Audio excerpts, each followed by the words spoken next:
Cybersecurity.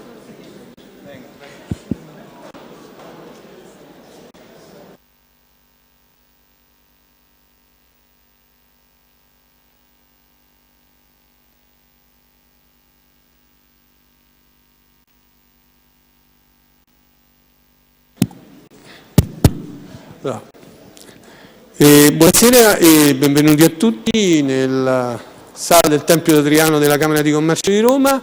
Abbiamo l'onore qui di avere oggi Ben Israeli, uno dei massimi esperti in tema di cybersecurity. Il tema è From Cybersecurity to Artificial Intelligence and Back, proprio per toccare ad ampio raggio il tema della sicurezza dei dati e legato al tema dell'intelligenza artificiale, che sono due temi che camminano quasi di pari passo ormai.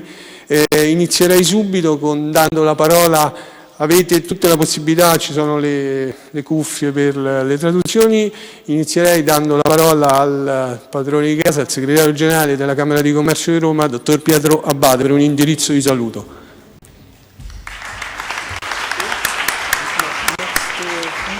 Grazie, buonasera a tutti. Ho un intervento di diverse pagine che ovviamente utilizzo come minaccia, non leggerò. Un saluto molto veloce, il Presidente purtroppo non è potuto intervenire, quindi mi ha chiesto di portare il saluto della Camera di Commercio a questa importante iniziativa. La Camera di Commercio di Roma è amica del popolo israeliano, di Israele, quindi per noi è una grande occasione. È un onore avervi qui, è un onore avere il professor Ben Israel, è un onore conoscere l'ambasciatore israeliano Dror Eidar. Tra l'altro ho passato con lui dei minuti molto interessanti, abbiamo visto anche delle cose insieme qui, perché il Tempio di Adriano per il popolo ebraico, il ricordo di Adriano è sempre un ricordo un po' negativo, ma noi lo abbiamo dedicato un anno e mezzo fa, abbiamo messo qui una targa in ricordo delle sofferenze del popolo ebraico, proprio per sottolineare quanto anche dei luoghi storici importanti possono diventare un patrimonio di tutti, un patrimonio comune. Per noi quindi è un piacere avervi qui, un onore. Io mi fermerei qui, non farei altre considerazioni perché immagino che i relatori che seguiranno saranno molto più interessanti di me. Vi lascio comunque il discorso agli atti, chi lo vuole leggere, e benvenuti e buon lavoro. Grazie.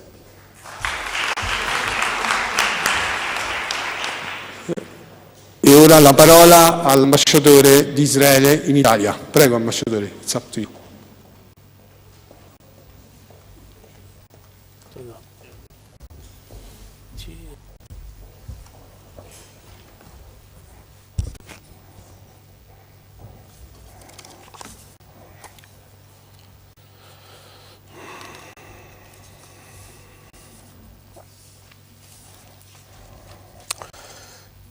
Sì. Sarapo.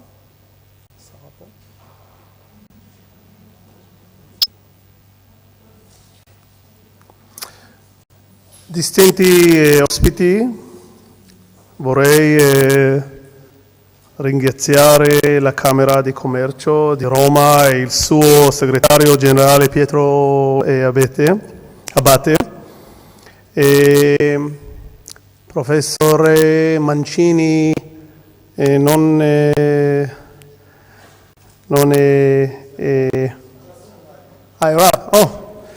professore Mancini del Cyber Competence Center dell'Università La Sapienza, grazie. Vorrei anche rivolgere i miei ringraziamenti speciali al direttore di Innova Camera, dottore Masselimam Collella, per aver ospitato e reso possibile la realizzazione di questo evento. Il campo del cyber e dello spazio sta diventando sempre più centrale nelle nostre vite. e sono molto lieto che siamo riusciti a portare per questo importante evento il professor Yitzhak Ben Israel, presidente dell'Agenzia Spaziale Israeliana e uno degli esperti mondiali di questo complesso e delicato tema. Grazie per averci onorato della sua presenza qui oggi. Israele e l'Italia sono in un periodo fiorente delle loro relazioni e della lunga serie di cooperazioni nei settori di scienza, commercio, industria, difesa e intelligence e anche di space and cybersecurity. Nonostante tutto, le possibilità di espandere e approfondire queste relazioni sono ancora aperte. Conosciamo tutti la fama di Israele come startup nation, ma Israele è anche la nazione dell'innovazione e le due cose sono interdipendenti. La nostra innovazione, ingegnosità e capacità di pensare fuori dagli schemi non sono casuali. A mio avviso sono collegate al modo di apprendere e acquisire la conoscenza che caratterizza il popolo ebraico da migliaia di anni. Le scuole rabbiniche di pensiero ebraico sono state da sempre un luogo vivace e senza sosta.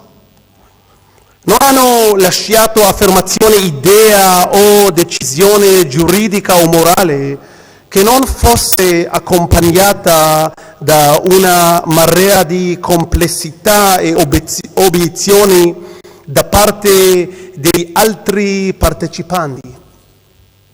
Anche rispetto al dibattito infinito del popolo ebraico in generale e dello Stato di Israele in particolare sulla nostra identità, chi siamo, quale nazione è rinata dopo migliaia di anni di torpore ed è tornata nella sua terra, io ci vedo un vantaggio. Occuparsi costantemente della questione dell'identità l'ha resa flessibile e fluida e così ci siamo potuti adattare in ogni generazione alle mutevoli condizioni della nostra esistenza. Questa cultura, incisa nel corso della storia, non solo nei nostri libri, ma anche nel nucleo familiare, cioè nell'educazione dei figli e nella loro formazione intellettuale, e non è un prerequisito per lo straordinario sviluppo scientifico e tecnologico della società israeliana. Questa è la piattaforma mentale e psicologica su cui crescono le start-up e in virtù della quale noi, come nazione che si rinnova, possiamo far fronte alle sfide del domani. Queste sfide stanno abbattendo tutto ciò che la persona media pensava fino a poco tempo fa. Dal mito della caverna di Platone fino al film Matrix dei nostri giorni, l'umanità ha sempre affrontato la questione della conoscenza, epistemologia, come percepiamo la realtà e quale è la verità in essa. Dalla rivoluzione industriale abbiamo a che fare con macchine che sostituiscono gli umani. Ora, nell'era dei computer, si può dire che i frutti della rivoluzione industriale sono maturi.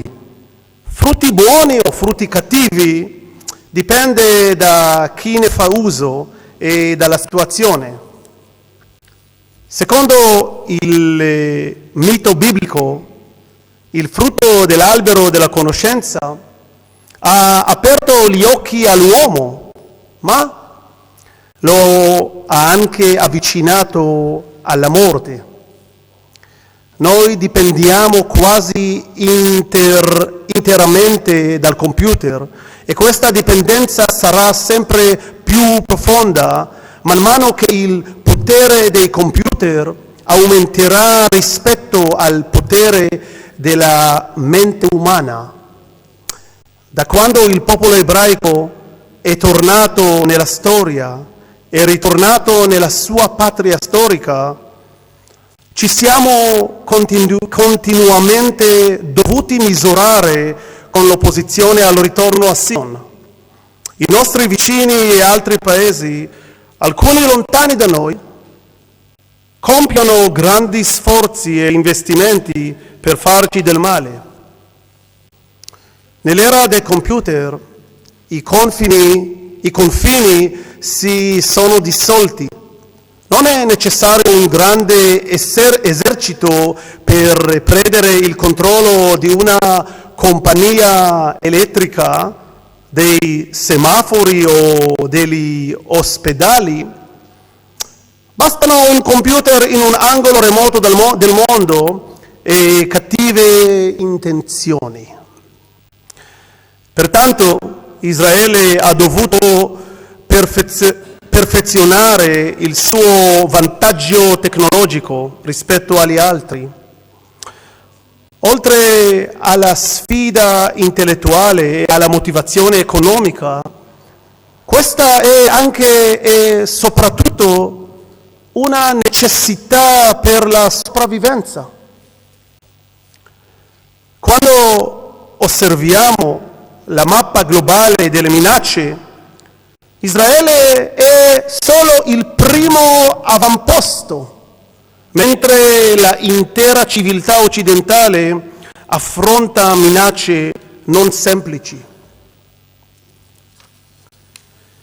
Israele può essere di aiuto, non solo in relazione alle minacce che ho elencato prima, ma anche rispetto alla arteria vitale della società, il commercio, che non può esistere senza la certezza che i cittadini possano trasferire in sicurezza i loro soldi online.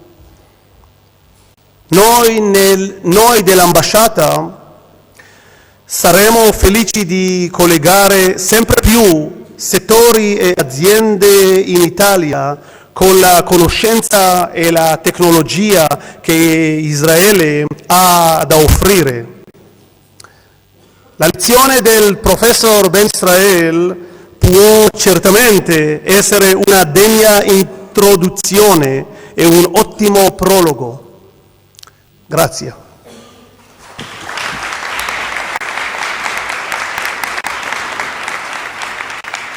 Ringraziamo ancora l'ambasciatore per la presenza qui e per il discorso.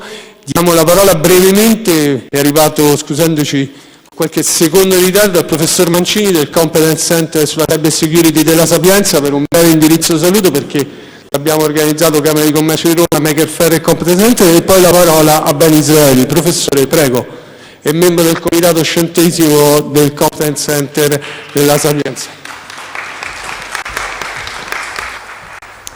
Grazie per l'invito, è un piacere per me essere qui stasera. Mi scuso per il ritardo, purtroppo ho avuto delle lezioni da finire questa sera. Quindi. Dunque, noi qui in Sapienza abbiamo istituito il centro di competenza, centro di eccellenza della Cybersecurity, che ha una valenza di mettere a fattor comune le competenze di Cybersecurity dell'area laziale, sia dal punto di vista istituzionale, universitario, ma anche industriale. Ci sono delle grandi realtà industriali che lavorano nella cybersecurity qui nel Lazio, e il Competence Center raggruppa oltre 40 aziende, fra le grandi aziende italiane, come ad esempio Leonardo SPA o l'elettronica, grandi aziende che lavorano nell'area della sicurezza informatica, Poste Italiane ad esempio, e anche le università del Lazio, quindi le tre università governative di Roma, quindi Sapienza, Roma 2, Roma 3, università private come la LUIS e anche le altre università del Lazio, quindi da Viterbo a Cassino e anche l'Università dell'Aquila. Il Comune Center è sotto il patrocinio della Regione Lazio e della Regione Abruzzo ed è finanziato dal Ministero dello Sviluppo Economico, un finanziamento a 5 anni. L'obiettivo di questo centro di competenza Cybersecurity è quello di mettere a fattor comune le competenze del territorio romano, offrendo servizi sia in termini di formazione che in termini di consulenza alle industrie su tutto il territorio nazionale italiano. Quindi questo è l'obiettivo del centro. Il centro si articola con un gruppo core di Cybersecurity e 3 pillar fondamentali. Il gruppo core di Cybersecurity si occupa della tecnologia, di base della sicurezza informatica sulle reti, mentre i 3 pillar sono specializzati su 3 tematiche industriali specifiche, che sono la salute, quindi abbiamo un centro che si sta specializzando sugli aspetti legati all'e-health, poi l'automotive e il terzo pillar importante è proprio lo spazio. Questo per me è anche un piacere venire qui a sentire oggi la presentazione. Quindi nello spazio Roma, la Sapienza ha una grande tradizione spaziale, no? e ha coinvolto anche tutta la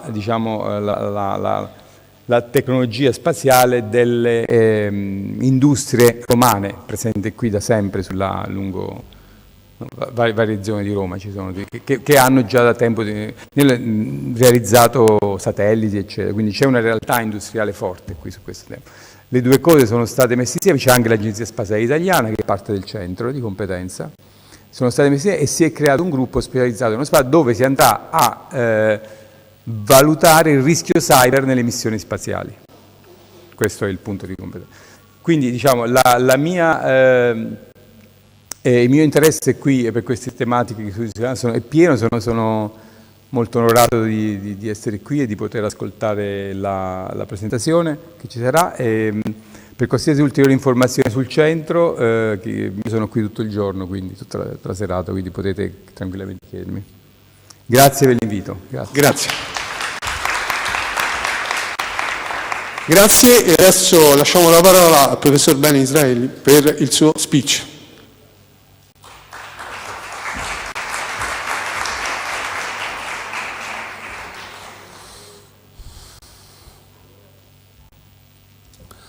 Okay, good evening.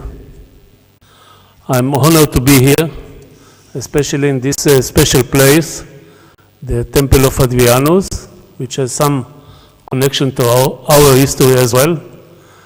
And I'll speak about cybersecurity, and then artificial intelligence, and then back to cybersecurity, and back to artificial intelligence. You'll see in a minute. Let me start by saying something that everyone knows. I guess there will be no argument about it. We are now in a so-called information age, in which information is the main thing which motivates the economy, security, almost anything in our life. Unlike the previous industrial and agricultural ages. And this is all, and then we ask ourselves why. It's because, of course, of this invention of the computer, which was the first computer ever was built in 1946. You see there, John von Neumann on the right side, who built it on ideas of Turing. Turing, although many people believe he was the first one to build a computer, he was the first one who laid the principles, the mathematical principles for computer, but not to build it. Still, from the, let's say, the 50s, we live in a different age. Now it's obvious, but when people started to talk about it, like Toffler, which coined those information age concept, and he wrote his first book in 1970, people then didn't believe it's going to be real. They read it as a kind of science fiction. Today, of course, it's obvious, especially since the 60s. 1960 is the first year in which people started to build computers from transistors. Until that time, it was vacuum tubes, which were not really practical. First time in transistor, and transistor, as you know, each year and a half, industry makes the transistors more or less half the size of the previous time. Year and a half, to shrink it by 2 in a year and a half doesn't sound so much, but if you take 1960 until today, it's 60 years. 60 years means 40 times year and a half. It's 2 by 2 by 2, 2 to the power of 40, which is 10 to the power of more than 30. It's a huge number. 13, 10 to the power of more than 13. It's a huge number. 10 to the power of 13 is something like 10 trillion, okay, something like this. It's a huge increase in power of computation. I'll talk about it later. This is why now we talk seriously about artificial intelligence, and before this we couldn't do it. And computers, we developed them for the benefit of society. This is, by the way, how it is coming up. Computers start to enter every field of our life and become plays a major role almost in anything we do. And therefore, we have to think what to do with the vulnerability of the system. Now, if I go back now to the story as it was in Israel, and Israel, like anyone in the world, Israel started using or researching or exploring what nowadays we call cyber technology. We, like almost any other developed country in the world, we started to do it at the beginning of the 80s. It's not a new subject. Why the 80s? Because of intelligence services. Intelligence services, their task in life, their mission is to collect the information from the other side. And in the 80s, people all over the world stopped filing information in physical files, started to store information in computerized media, and even more than this, telephone hubs became computer servers, not mechanical as it was before the 80s. And if you are an intelligence service, and your mission in life is to get the information from the other side or to eavesdrop to the telephones, you need to find a way to hack into this computer and take whatever is stored there. You need to do it. But it was very secret, very sensitive. Only intelligence services, defense services. The public was not aware of it, had nothing to do with it, no awareness, nothing. In the 90s, this was in the 80s. If I jump to the 90s, in the 90s, military platforms started to carry on-board computers, and therefore people in the military, again, it was secret, people in the military environments thought about using a new way to attack military platforms. Traditionally, if you want to attack a military platform, you have to use some kinetic energy to hit it. Since the end of the 60s, beginning of the 70s, we have another method, which is electronic warfare. I mean, you don't need kinetic energy to hit physically the platform. You can jam the electronic systems that are everywhere. And now in the 90s, people said, okay, once they have computers, we have A third method in principle, if we can put some malware, malignant software, what the public calls usually viruses, okay? If we can put there some software and influence the computers in such a way that they will not do the original task that they were put for originally, then you have another method of fighting against military platform. And then came, then I can tell you my story here in Israel, but it's not so different from what happened in other countries as well. By the end of the 90s, after we played, I was then in charge of the R&D of the Ministry of Defense. After playing with 10 years or so with the idea of using it as a weapon, we came to the conclusion that, first of all, it's more difficult than people think, because you need to know a lot about the architecture of the computer. And if I take you back to the 90s, today when we say computer, we all understand what we speak about. There are standards. In the 90s, especially, the platforms we wanted to fight with were Soviet-made in the 80s and the 90s. Computers were made by hand, more or less. No one knew what is there, what is inside this box that is called computer, and it didn't work, the idea didn't work so much. But we came to the conclusion that one day, when everyone will understand it, not only intelligence and military services, everyone will understand, and it will be common knowledge, the potential of cyber attack. Then, the advantage that we had then at that time will immediately be disadvantage. Because unlike our neighbors in the Middle East, this is the environment we have to live in, unlike our neighbors, Israel, almost everything in Israel at the end of the 90s was already controlled by computers. What we call critical infrastructure, energy production, hospitals, water supply, trains, you name it. People were still in the system to supervise the computers, but the daily work was done by computers.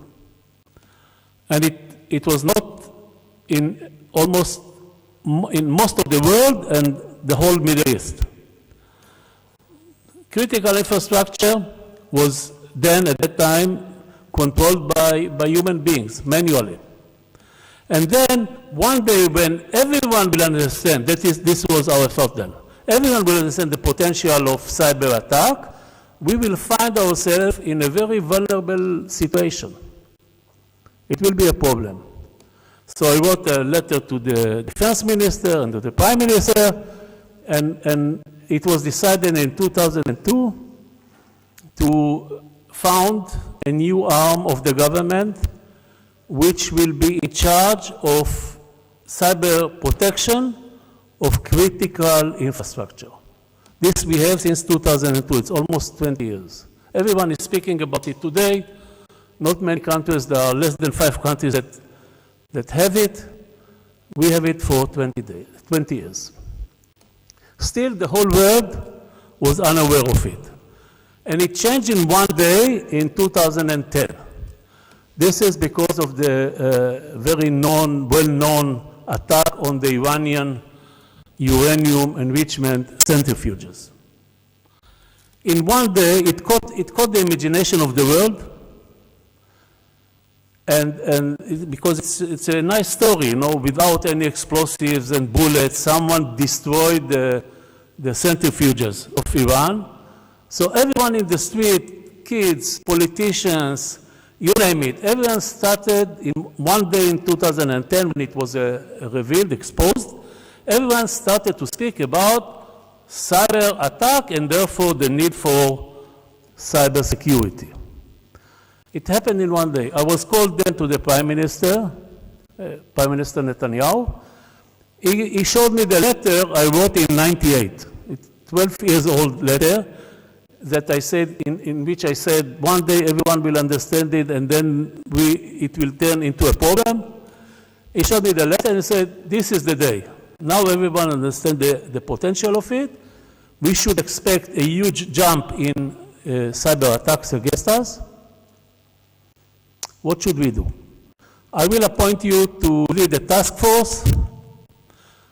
And it's very simple, he said to me. You take this task force, you start with predicting the future threats. Let's say I need a 5-year plan. So let's say the threats for the next 5 years. You will look what technology can be used in order to solve these problems, and then make a list of priorities. And at the end, I would like you to give us, to submit to the government, a 5-year plan saying that the first year the government should do this, the second year that, etc., etc. And I say to him in the first talk we had about it, I say to him, no one can do it.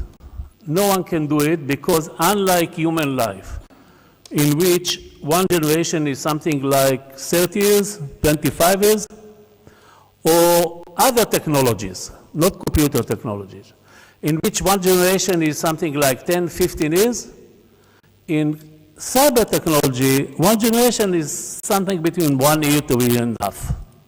If you ask me to predict threats 5 years from now, you ask me to predict 3 generations ahead. No one can do it. We hardly can predict 1 generation ahead. I mean, we have basis for this. But 3 generations ahead, only the prophets of the Bible could do it. No normal human being. And it doesn't depend how much you know about the situation today. Tomorrow morning, someone will come with a new idea, and unlike other technologies in which it will take him 10, 15 years to develop, you may find the new threat in your computers a year from now. Until we finish the report and submit it to the government, it will be already obsolete. So the Prime Minister says, so what do you say, we do nothing? Prime Ministers don't like answers like this. Should we sit and wait for the blow to come? I said, no, what we can do, and this is what we did eventually, what we can do is to develop a system. I'll immediately describe to you the system, but the main element there is knowledgeable people, that once a new unpredicted threat will emerge, let's say 3 years from now, they will know what to do with it. I mean, I cannot tell you today what is the threat. I cannot tell you today what should be done against this threat. But if we build the right system, the people that will be in the system 3 years from now will know what to do with it. It's not enough. It's not enough because once they will know what to do with it, they will not have too much time to fix it. So they have, I mean, we should build the system in such a way that many ideas will surface, even half-baked, not fully explored, not fully developed, to enable these people to pick very quickly, to pick the right ideas and to apply them fast enough. So at the end of the day, we found ourselves dealing with the whole ecosystem in Israel, and I'll talk a little bit immediately about it. But the reason why the whole world started to talk seriously about cyber attack in 2010 was not only because it was kind of, I mean, it caught the imagination of the media. There was something more deeper. Until that time, those experts, usually those who were before serving in intelligence or military organizations, the experts treated the whole issue as a matter of information. I mean, you hack into a computer, what do you do in this computer? You take the information, or you change it, or you do something to the information. And information is something virtual. If I develop something and I have information about it and someone will hack into my computer and steal it, it's not nice. I'll feel the loss. Still, it's not as crucial as physical damage. And what was demonstrated in the attack on Iran was the physical damage. I mean, no one stole the information of the Iranians or changed it or did something with it. What happened there, that someone used cyber technology, that is hacking into a computer, and at the end, centrifuges collapsed. It is a physical damage, and psychologically, it's affecting people much more than virtual damage. Every time I fly, like the flight I took here yesterday night, I close my eyes, try to forget everything I know about cyber technology, because if something will happen to the computers of this aircraft, I don't want to think about it, okay? It's much more affecting our psychology than some virtual damage to our knowledge or IP or military information, etc., etc. So the attack on the Iranian centrifuges broke three paradigms. One of them was that it's not only about information, it's about the physical world. Second one was that it's not about the network, internet or something. Of course, if my computer is connected to the network, then there is an easy way to access my computer. But the Iranian had no network at all in the facility in Natanz. So you ask yourself, how come the virus found the way into those computers? You don't have to reflect more than 30 seconds about this question and to raise at least 10 different possibilities. Probably one of them was used. You can always use an internal agent that will help you putting it inside the computers, uploading the computers. There are maintenance people, updates to certain software versions, a lot of things. Even perhaps it was installed at the factory, at the origin. I mean, where did the Iranian buy their computers? I have a laptop. It's written there, Intel inside. I always look at it and ask myself, can it be also with virus inside? I didn't produce my laptop at my kitchen. There are many ways. One of them was chosen by whoever attacked this facility. And the main question, which is the most problematical one perhaps, is what is really a computer? We speak about computers until 2010, we said computers, we meant either offline big machines or laptops or desk computers and things like this. But the iPhone or the cellular phones that everyone, smartphones, that we call it smart because it has a computer chip inside, okay? Smartphones that all of us have, is a very strong computer. When I say computer, it's a computer chip. You see in the middle, this is the most famous refrigerator in the world. Why it's the most famous refrigerator of the world? This is a refrigerator my wife bought 3 years ago. And every 2 weeks, I'm showing this picture in a different city around the world and talking about it. That made him very... There is, if you open, it's a 2 doors refrigerator, you open the right door, there is some symbol over there. I zoomed it in, you can see it on the right side here. And it's written here, there is a picture of a smartphone, and it's written here, smart diagnostics. I asked my wife, what is this smart diagnostics? First time I made my coffee. She said, well, the seller told her that if there will be some malfunction in this refrigerator, then she, as long as her smartphone will not be too far away from the refrigerator, up to 2 meters, then the refrigerator will establish a connection with the smartphone. Somehow okay. We'll establish a connection like every one of us is doing when we enter our cars. It will use, the refrigerator will use her smartphone without telling her to send a message to the maintenance company, which is something 40 kilometers from our house. And the computer in the maintenance company will send a message back to her that she should expect the technician to come on Sunday or Monday or don't know when, between this hour to that hour. And it will come with the right spare part, because the refrigerator will tell this company what is the number of the spare part that makes a problem.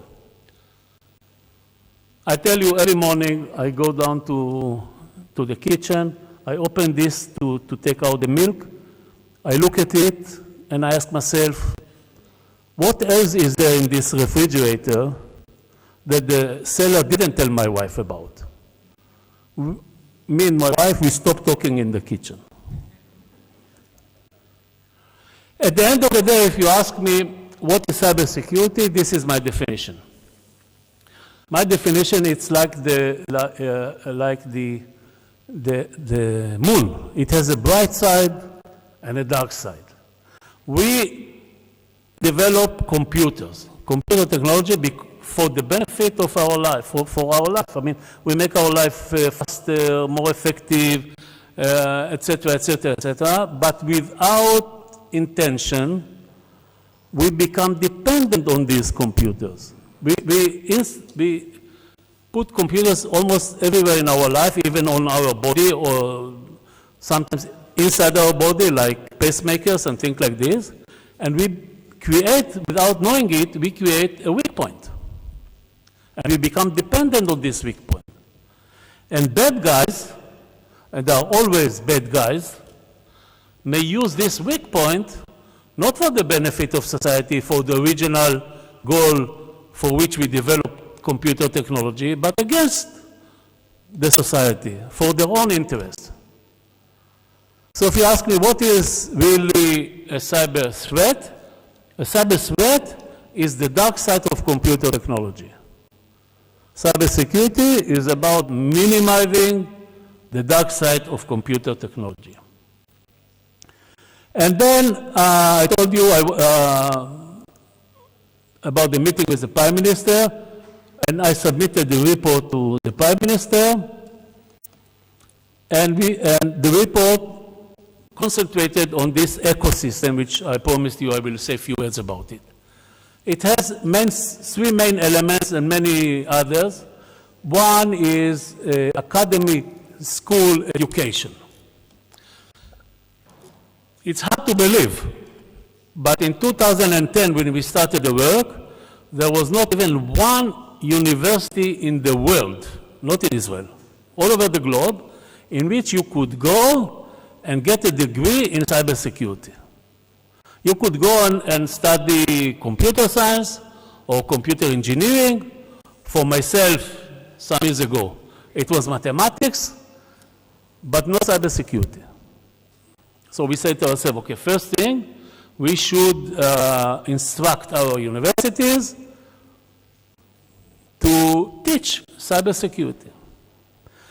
There was only one university in the world, that's Oxford, UK, in which they had in 2010 a cyber research center.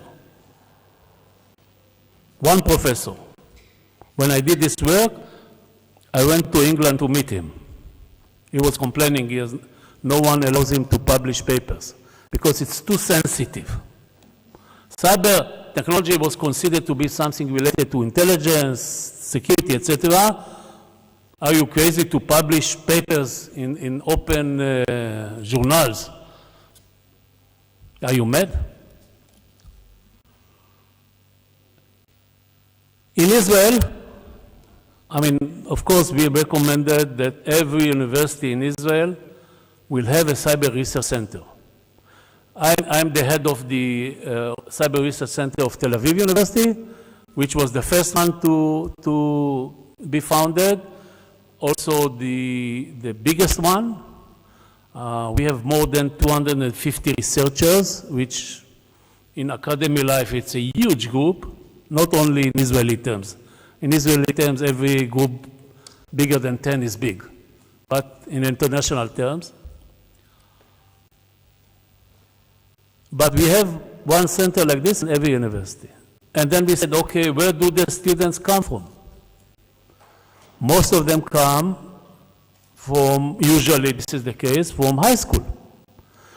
We still have the old system in Israel of matriculation examinations that we took from Germany some 70 years ago. At the end of high school, age 18, you pass a certain test which is called matriculation examination. Some of the subjects are obligatory, like language and English and mathematics, etc. You can choose the level. Some of the subjects you can choose out of a very small list. We added to this list cybersecurity. Today we teach cybersecurity in high school. It's not only in universities. Now, normally, in a normal state, let's say Italy, it's a normal state, usually you have elementary school, high school, and then university.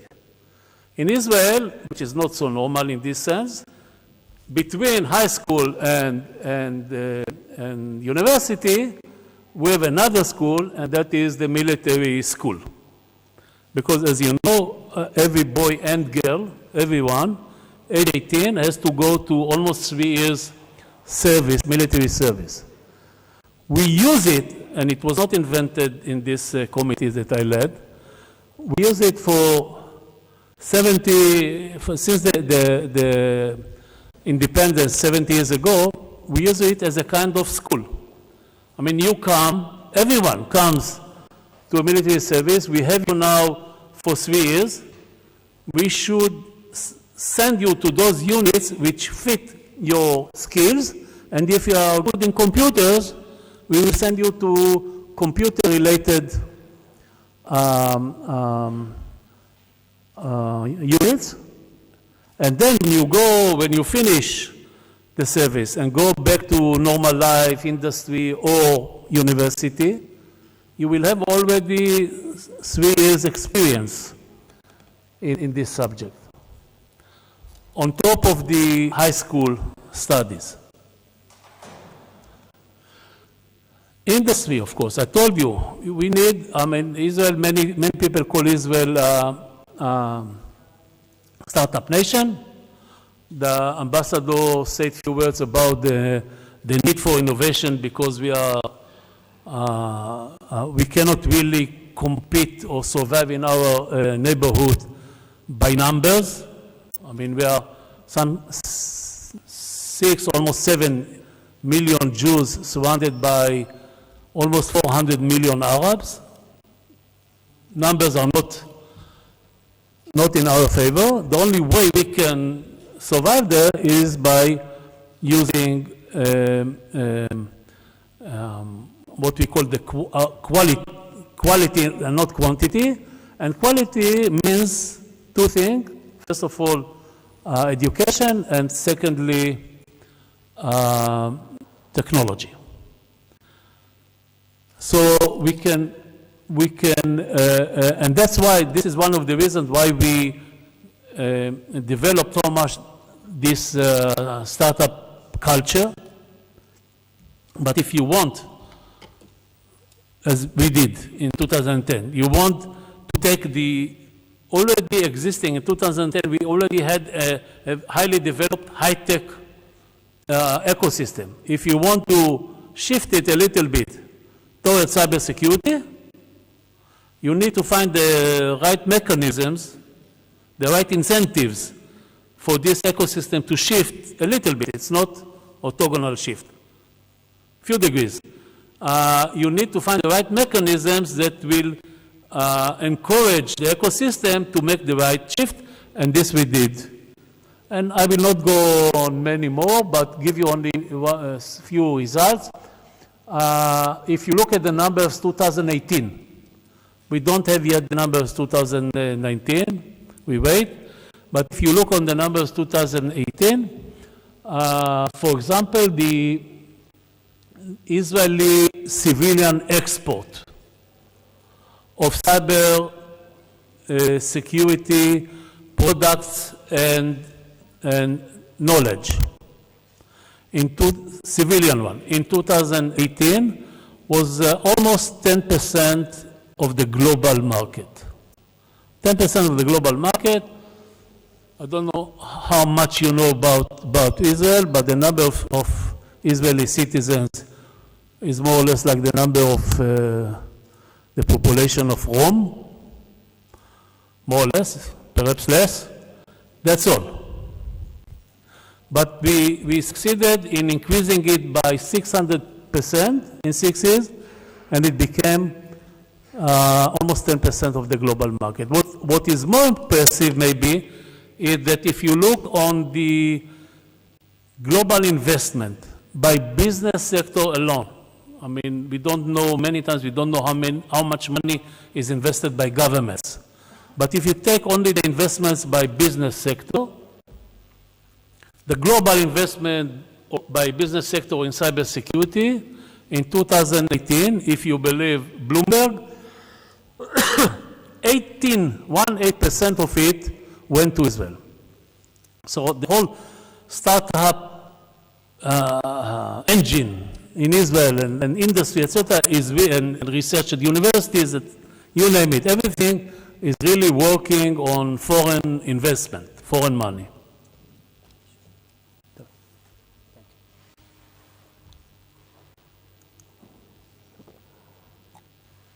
And then came the problem.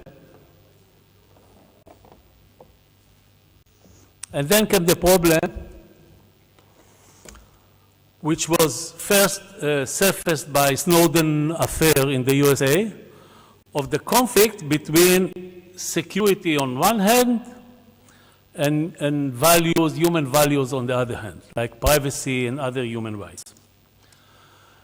This is a real problem. I mean, you have here two conflicting values. Why they are conflicting? Because let's say you look on a network. Let's say this network on the right side, okay? There are a lot of bits running from one node of the network to another node. Imagine yourself that everyone here is a node and the bits are running from one to other, and we are speaking about trillions and trillions of bits per second. Some of them, most of them, almost all of them are innocent bits delivering information from one node to another node, and that's okay. Some of the bits carry malware, that is viruses, bombs, and things like this. Now, if I was put in charge on protecting the network, I would like to detect those special malignant bits and to do something against them. The rest I would ignore. How can I do it? Bits are, it's either 0 or 1, that's all. All look the same. How do I know that this series of bits is an innocent email between you and me, and this series of bits is a malignant software, a malware? The classic way to do it is to go one level down, decode the bits, read the content, and then say, this is only a simple exchange of emails, ignore it. But this one, it has a signature of a virus or malware, then we should do something against it. But if I'll do it, I violate the privacy of my own citizens. Usually, if it's the privacy of a different nation, that's okay. But your own citizens, usually you're not allowed to do it. Now, on the other hand, we would not like to sacrifice security for this. Security is very important. So the only answer to this problem is trying to find a balance between the two that will minimize the problem. I mean, you cannot really sacrifice one value for the other. But many times in our life, we have conflicting values. We find a way to balance them, that we will be able to keep our life without sacrificing one value. What should we do here? I was called again to the Prime Minister. This was 2013. And I came with this idea. First of all, in order to secure the network, and I speak about the network, but as you already understand, it's not only about the network, the whole chain of supply, same principles. In order to secure the network, you need the consent and cooperation of everyone who has a computer, which means practically all your citizens. They need to trust those who are doing the work. In order to gain the trust of the people, you have to keep certain principles. And the principle is very simple. Whoever will be in charge of it should not be in charge of catching the bad guys, the terrorists, the hostile nations, the criminals, or whoever, but only in charge of cleaning the network from or doing something with the viruses, with the malware. It's a huge difference. There is a picture there of a medical doctor, and I use the analogy. I mean, this was what led my thought about it. It's like a medical doctor. Imagine yourself, I get now a certain disease, let's say a sex disease. I will hardly tell anyone about it. It's a shame. I will not go in the street and say, I have this sex disease. Still, I will go to a medical doctor because I know that his task is not, in life is not to preach me about what I'm doing in my free time. He's not trying to correct. His only job in life is to clean my body from the real viruses, not the virtual ones. I mean, the biological one. If he would go and publish it and shout in the streets that I have this disease, I will stop going to doctors as well. So we said to ourselves, okay, this new body should not go for the bad guys, but only for the malware. Clean the malware from the system, like a medical doctor. Therefore, it cannot be a law enforcement arm. People sometimes put in their computers things which are not related at all to cybersecurity or malignant malware, but some secrets, things that they don't want their neighbors or their wife or God knows whom to know about. Or sometimes they use it for criminal activity.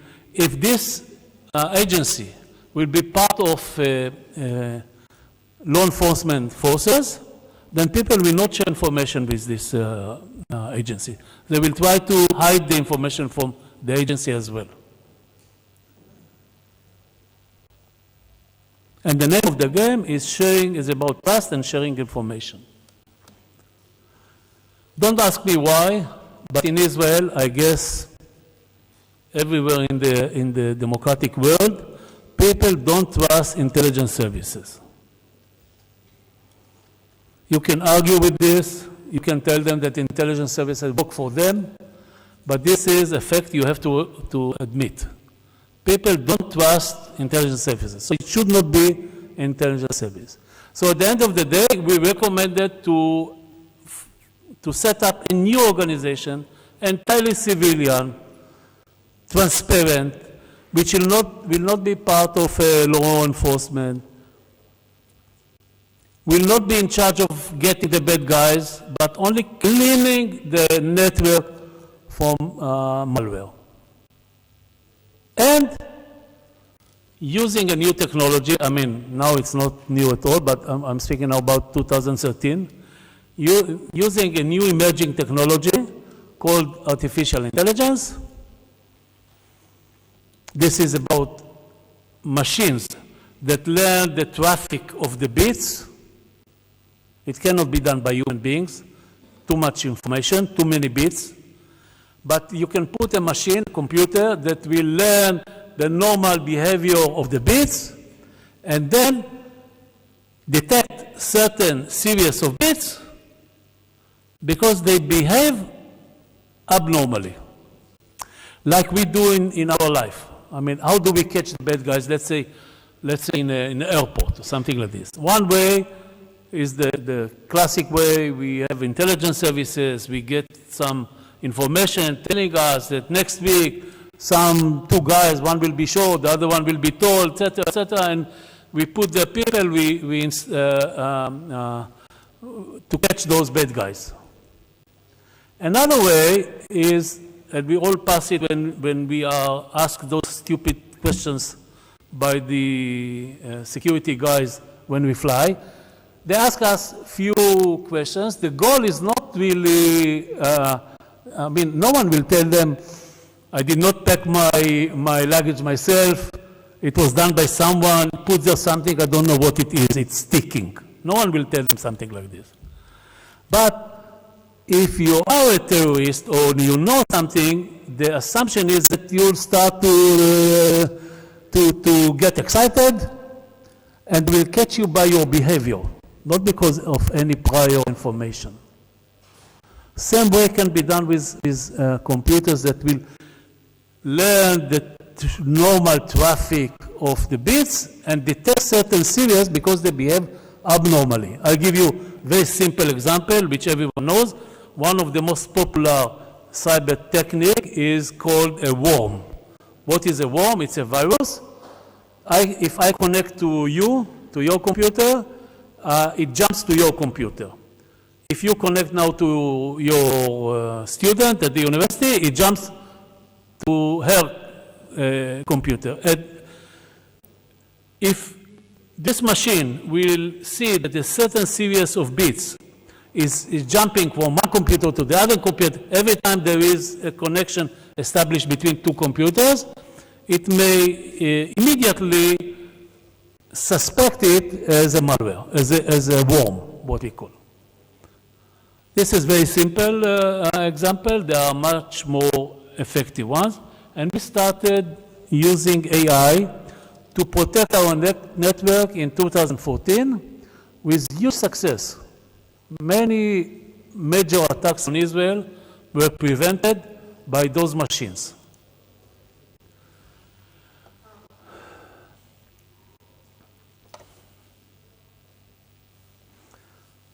I will not say too much about artificial intelligence and learning machines, but only say one thing which is essential to the continuation is that those machines, what we call the learning, machine learning, is not based on a pre-dictated algorithm. Let's say I would like to do a simple task, and this is to count how many dogs are in this picture. For us, it's very simple. We look at it, we can count, you can count too.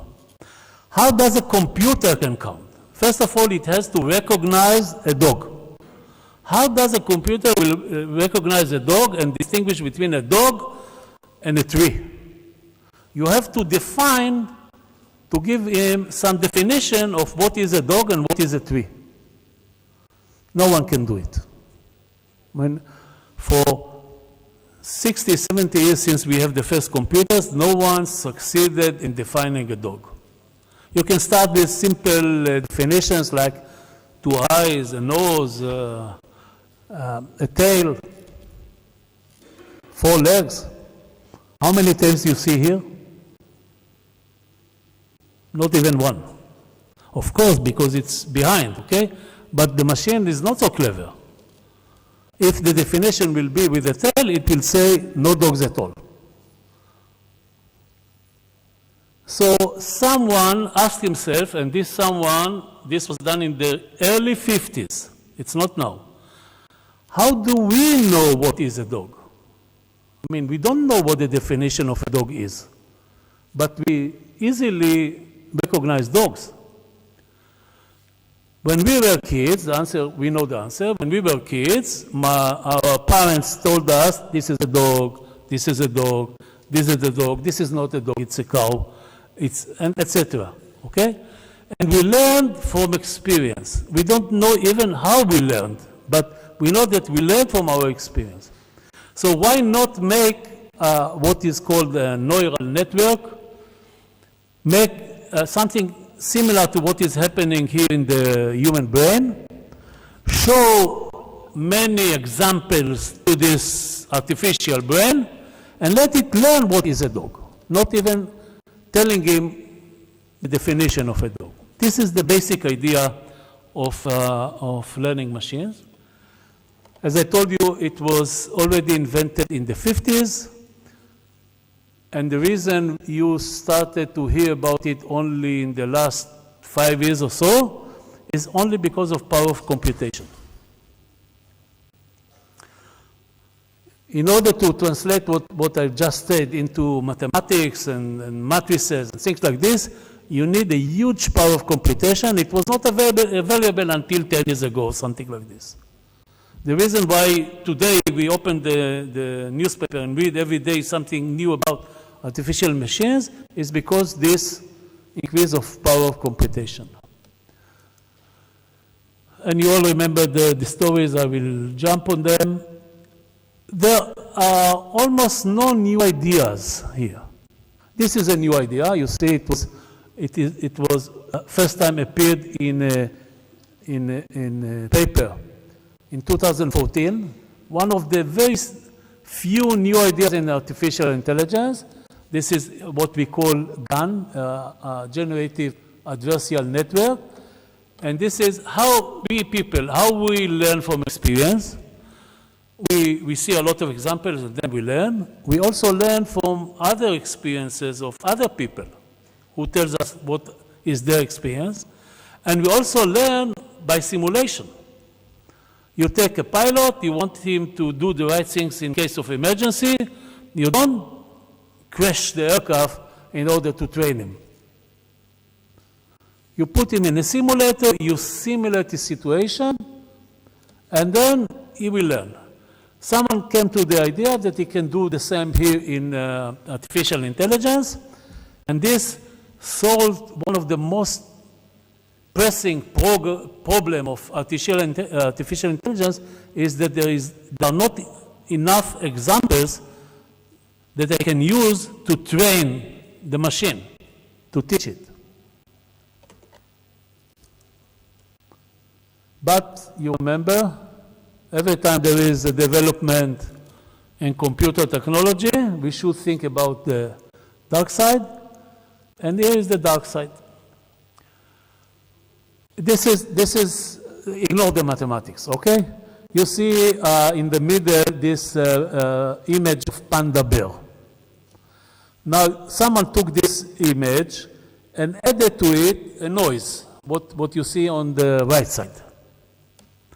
And when you add this noise, these points, to the original image, you get the image on the left side.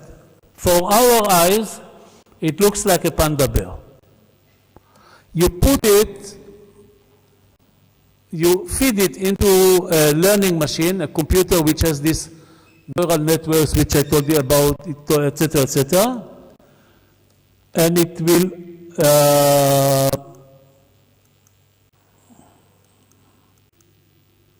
it will recognize it as a gibbon monkey. You said, how come?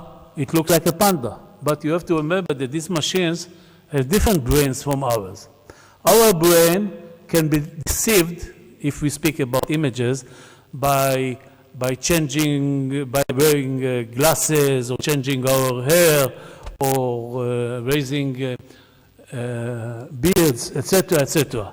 Machines can be deceived by other things, and if you plan exactly the order of this noise that we added to the picture, you can deceive the machine.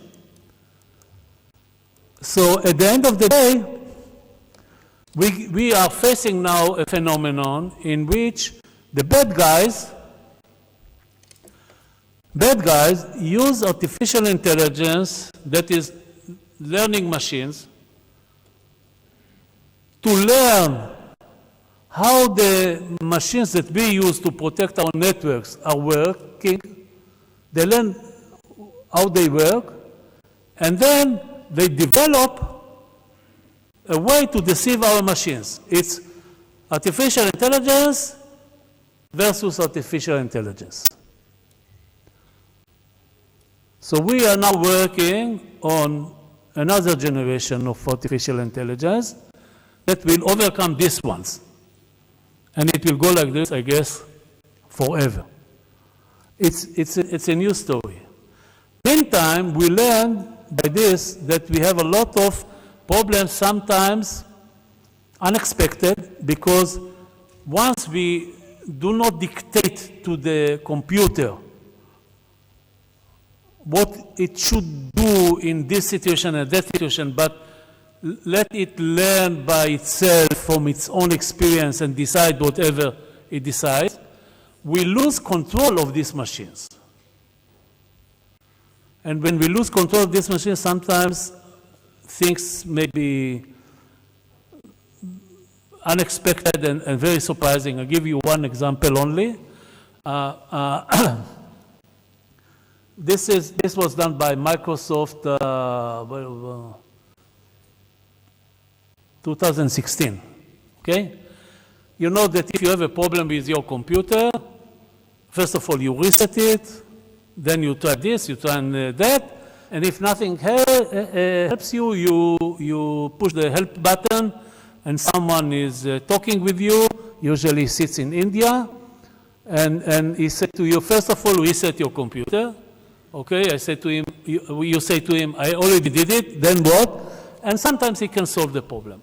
Microsoft wanted to make it cheaper because it costs money to have these call centers in India. And they said, okay, let's put a machine. Most of the questions, 95%, 98% of the questions are frequently asked questions. So let's put a machine, they will hear the question, in 95, 98%, they will give the right answer, and only the 2% left, they will pass to human interaction. Okay. But you know, people speak with different languages and different accents, so the machine they put there was a learning machine. She learned from the way people talked in order to be able to carry its task. Then, and she was very clever, by the way. Then people started to curse. I mean, you know, someone asked a question, the machine gave him an unsatisfied answer. He said he swore and cursed, and she thought that this is the way people speak. So she cursed back. And the worst of it was when someone called, introduced himself as a lawyer from New York, and asked her a question, and she didn't give him the right answer. And then he was angry at the machine. He started yelling at her. She started yelling at him back. Meantime, she looked at she was connected to Google and all these enormous information data that we have in the computer. And she said to him, you said your name is this and this? Yes. You are a Jew? Said, yes. It's a pity that Hitler didn't kill all of you. How did she learn to say something like this? There was one guy before who said something like this to her. Okay.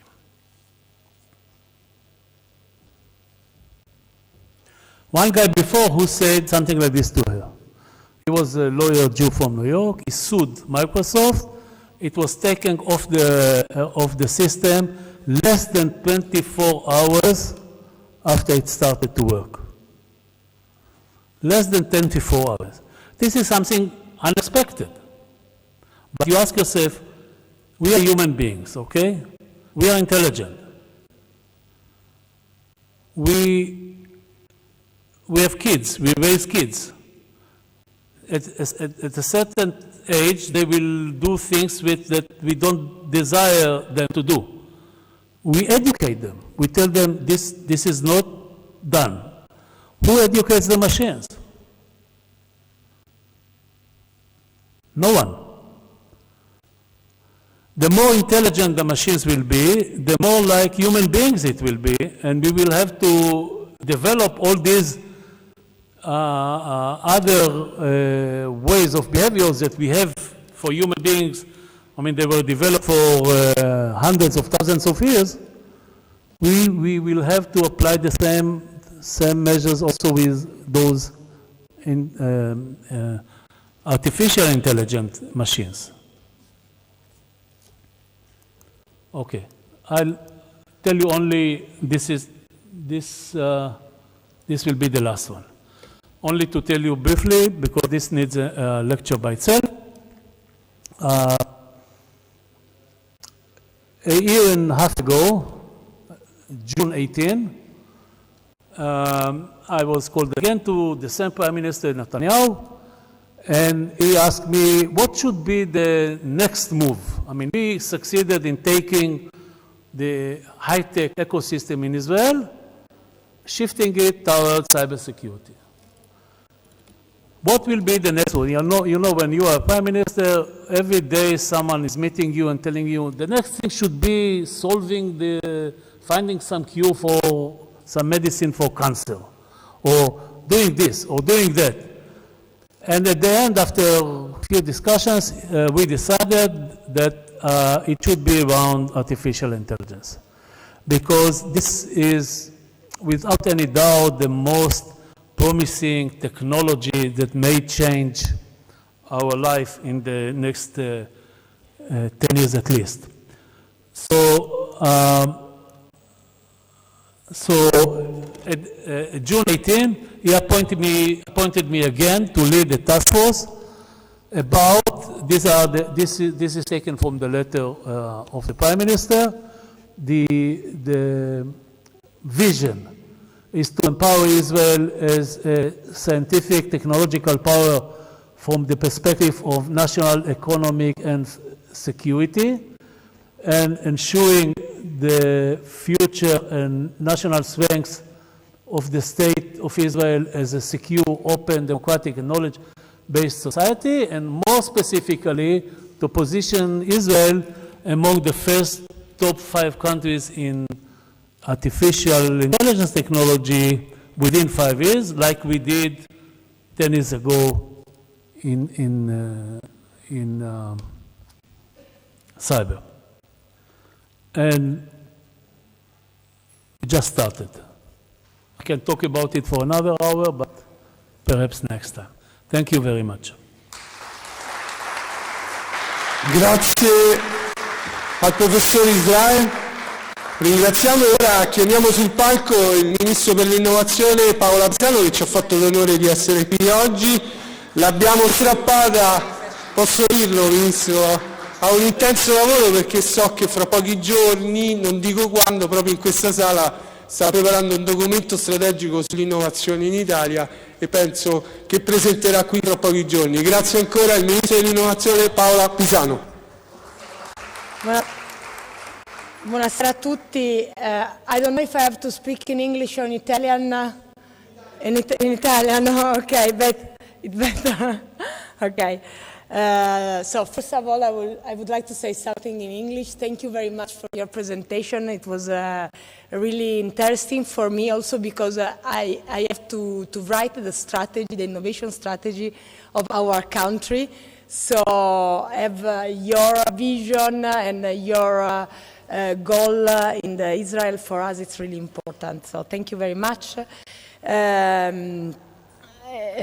Come anche Israele, anche noi stiamo definendo quali sono gli obiettivi strategici della nostra strategia di innovazione e digitalizzazione del Paese e anche noi abbiamo più o meno uno schema molto simile a quello che ha presentato il professore Isaac Israel nella sua presentazione, quindi come riuscire a fare in modo che all'interno del governo si inizino a utilizzare queste tecnologie, quindi la digitalizzazione, l'intelligenza artificiale, come all'interno del nostro Paese si riesca a formare i nostri cittadini, i nostri studenti affinché queste tecnologie diventino pian piano delle tecnologie di massa che possano poi portare a nuove competenze all'interno del nostro Paese e in futuro a poter applicare anche a nuovi lavori all'interno del nostro Paese.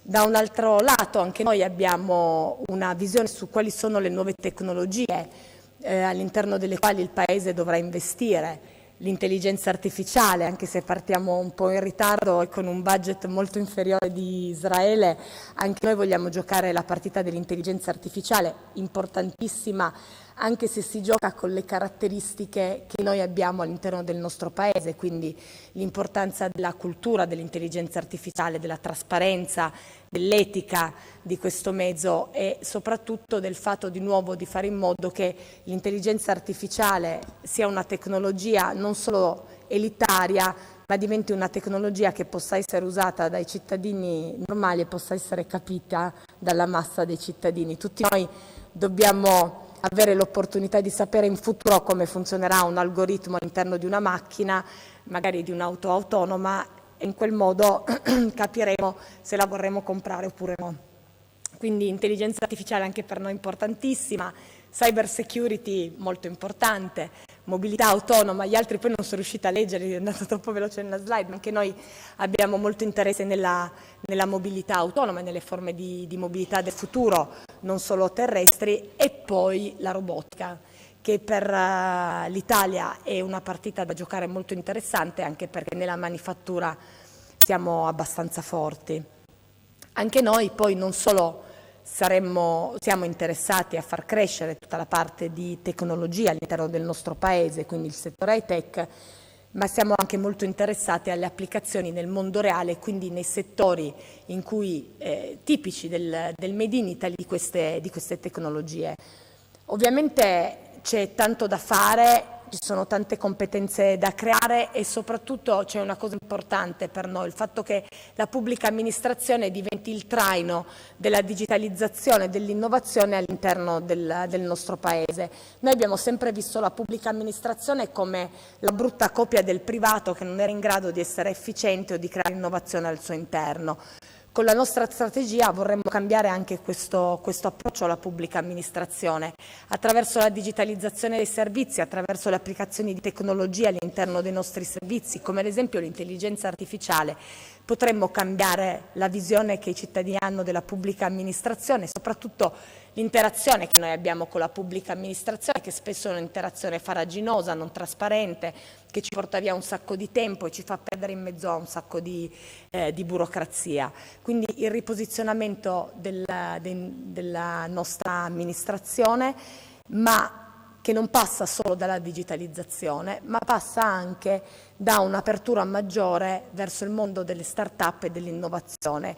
Mondo che oggi la pubblica amministrazione non tocca, perché con i procedimenti di procurement ci sono molte difficoltà nell'acquisto di tecnologie e solo 15 fornitori ad oggi sono i fornitori principali del mondo high-tech della nostra pubblica amministrazione. Quindi riuscire a essere aperti e a fare in modo che le start-up non vivano solo fuori dalla pubblica amministrazione, ma riescano a entrare anche all'interno dei nostri uffici, riescano a contaminarci, è un'altra cosa estremamente importante.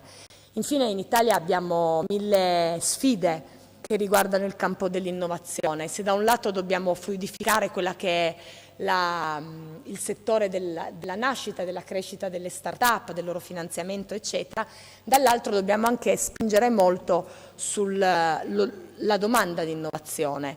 Oggi le grosse aziende italiane non hanno un approccio di open innovation e quindi la domanda di innovazione e il link tra le start-up e le grosse aziende è sempre difficoltoso. Quindi se da un lato dobbiamo spingere sulla nascita delle start-up e sullo scale-up delle nostre start-up, dall'altro dobbiamo anche spingere perché le aziende come la pubblica amministrazione, come Poste Italiane, come RAI, come Ferrovie dello Stato, eccetera, eccetera, eccetera, possano aprirsi e diventare loro stessi degli hub che sostengono la crescita delle nostre piccole start-up. E infine il rapporto con l'estero, che è importantissimo.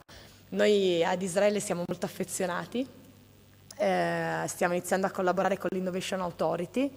Io vengo spesso, quando posso, vengo a Israele per respirare questa atmosfera sparkling che ce l'ha, quindi tutti hanno voglia di fare innovazione, tutti hanno voglia di crescere all'interno del loro paese, quindi c'è proprio una cultura volta alla creazione di innovazione, che è un po' la cultura che noi dobbiamo portare anche all'interno del nostro paese per fare in modo che non si dica più che i giovani devono andare in un altro paese quando devono trovare un posto di lavoro, ma si possa dire in futuro che in Italia si può rimanere, perché in Italia si può fare innovazione, si può creare tecnologia e si può guardare il futuro. E questa proprio in una piccola, una shell nut è diciamo quello che noi stiamo cercando di creare all'interno della strategia del nostro paese, che Dio ce la mandi buona, ma soprattutto non ce la manderà buona Dio, ma ce la manderà molto buona la possibilità di collaborare con le aziende, col territorio, con le città, con le piccole e medie imprese, con i paesi stranieri che dovranno sopportare tutti la nostra strategia per far sì che si remi per una volta in Italia tutti nella stessa direzione. Grazie.